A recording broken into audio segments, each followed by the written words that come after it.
చాలా సంవత్సరం నుంచి యూత్ కోసం జాబ్ రావాలి అని పోరాటం చేసినాం. టీఎస్పీఎస్లో మన చాలా కార్యకర్తలు కూడా జైల్లో పోయింది. ఇప్పుడు కూడా మేము ఏదైనా యూత్ కోసం మాట్లాడితే, యూత్ కోసం చెప్తే గవర్నమెంట్ మనకి అరెస్ట్ చేసుకుని కేసుల మీద కేసు పెడుతున్నారు. గతంలో మన భారతీయ జనతా యువ మోర్చా కార్యకర్త మీద లాఠీ చార్జ్ చేసింది. అదేవిధంగా మేము భారతీయ జనతా యువ మోర్చా సవెల్ల మెందర్ అన్న పిలుపు మీద ఈరోజు ఎంఆర్ఓ ఆఫీస్కి ఒక లెటర్ ఇవ్వడానికి వచ్చినాం. ఒకవేళ కొన్ని రోజుల ఈ భారతీయ జనతా యువ మోర్చా చెప్పి ఒక జాబ్ నోటిఫికేషన్ బత్తాయి సీఎం రేవంత్ రెడ్డి ఇవ్వలేదనుకో, మొత్తం తెలంగాణ ఇక్కడిక్కడ సీఎం రేవంత్ రెడ్డి ఇక్కడిక్కడ తిరుగుతున్నాం. భారతీయ జనతా యువ మోర్చా ఆయనకి ఆపి మేము అడుగుతాం, ఎందుకు మీరు జాబ్ ఇవ్వట్లేదని అనుకుంటాం.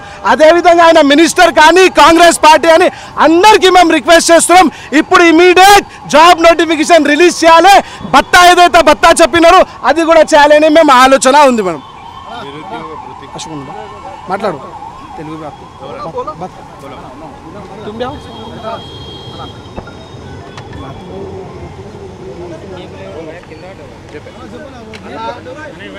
గత ఎలక్షన్లో రాహుల్ గాంధీ ఎవరైతే 56 ఏళ్ళ యువకుడు, కాంగ్రెస్ వాళ్ళ దృష్టిలో 56 ఏళ్ళ యువకుడు అని చెప్పుకొని తిరిగే రాహుల్ గాంధీ అశోక్ నగర్ లైబ్రరీ కాడికి వచ్చి మా నిరుద్యోగులు 10 సంవత్సరాల్లో గత కేసీఆర్ మోసం చేసిన నిరుద్యోగుల దగ్గరికి వచ్చి, మీరు మాకు అవకాశం ఇవ్వండి, మేము అధికారంలోకి రాగానే 1:100 చేస్తాం, మరియు గ్రూప్ 1 గ్రూప్ 2 ఉద్యోగాలు, గ్రూప్ 3 ఉద్యోగాలు పెంచి కొత్త ఫ్రెష్ నోటిఫికేషన్ రిలీజ్ చేస్తాం, మెగా డిఎస్సి 25,000 ఉద్యోగాలు కలిపి మెగా డిఎస్సి ప్రకటిస్తామని చెప్పిన కాంగ్రెస్ పార్టీ అధికారంలోకి రాగానే సాక్షాత్తు ఉప ముఖ్యమంత్రి బట్టి విక్రమార్క గారు అసెంబ్లీలో అన్నారు, నువ్వు 1:100 ప్రకటిస్తాం, మీకు గ్రూప్ 2 గ్రూప్ 3 3,000 2,000 ఉద్యోగాలు పెంచి ఫ్రెష్ నోటిఫికేషన్ రిలీజ్ చేస్తామని చెప్పి అదే పాట నోటిఫికేషన్ రిలీజ్ చేసి నిరుద్యోగులను నట్టేట్లా ముంచారు కాంగ్రెస్ పార్టీ.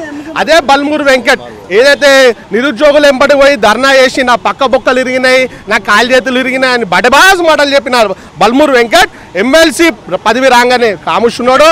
అదే కోదండరామిరెడ్డి నిరుద్యోగుల దగ్గరికి పోయి నంగనాటి మాటలు చెప్పిన కోదండరామిరెడ్డి కూడా ఇలా కాముషున్నాడు.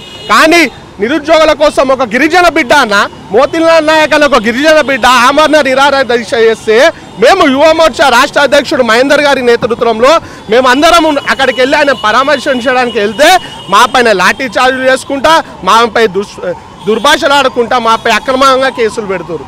నిన్న కూడా మేము గాంధీ హాస్పిటల్కి వెళ్తే లడ్డుబాయి కానీ నితిన్ గారిని కానీ యోగిరాజ్ గారు కానీ ఇతర యువ మోర్చా నాయకులని రాష్ట్ర అధ్యక్షుడు మహేందర్ గారితో పాటు అరెస్ట్ చేసి అక్రమంగా కేసులు పెట్టారు.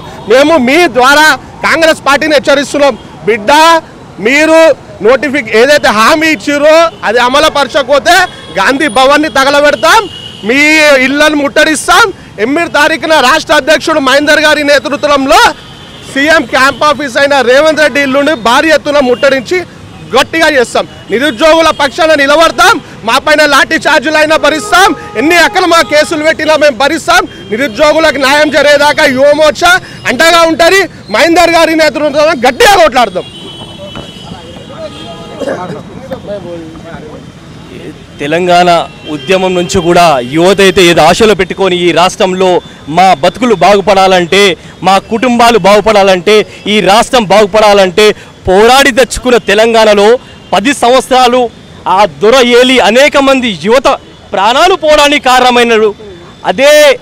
అదే ప్రజలు ఈ నాయకుడు మనం మాట ఇచ్చి మోసగించిండు కాబట్టి ఆ పార్టీని బొంద పెడితే మళ్ళీ అబద్ధాలు చెప్పి ఇంకొకడు ఈ గడ్డని ఏలుతున్నాడు. ఈడు కూడా అదే తోవలబోతున్నాడు. మళ్ళీ యువతులు ఎంతమంది ప్రాణాలు బలిగొంటాడో, ఎంతమంది కుటుంబాలు రోడ్ల పైన పడాలో, ఎంతమంది ఈ తెలంగాణ రాష్ట్రం కోసం పోరాడి మన రాష్ట్రం మనకు వచ్చినప్పుడు మన జీవితాలు బాగుపడతాయి అనుకుంటే, ఈ రాష్ట్రం వచ్చిన తర్వాత కూడా కొంతమంది గుప్పడి మంది రాజకీయ నాయకులు తీసుకున్న నిర్ణయాల వల్ల ఇప్పుడు కూడా విద్యార్థులు, యువతులు, రైతులు, కార్మికులు, కర్షక బతుకులు ఆగమవుతున్న దీనికి కారణం ఈ రాష్ట్ర సర్కారు అయితే మాటలు హామీ ఇచ్చి ఈ రాష్ట్రంలో వచ్చిందో ఇప్పటికీ మాట నిలుపుకుంటలేదు. కానీ భారతీయ జనతా యువ మోర్చా భారతీయ జనతా పార్టీ వీళ్ళు మాట నిలబెట్టుకోపోతే ఎంత పెద్ద నాయకుడైనా సరే తరిమి కొట్టి ఇచ్చిన మాటలు నిలబెట్టుకునేదాకా పోరాటానికి సిద్ధంగా ఇప్పుడు మేము బయలుదేరినాం.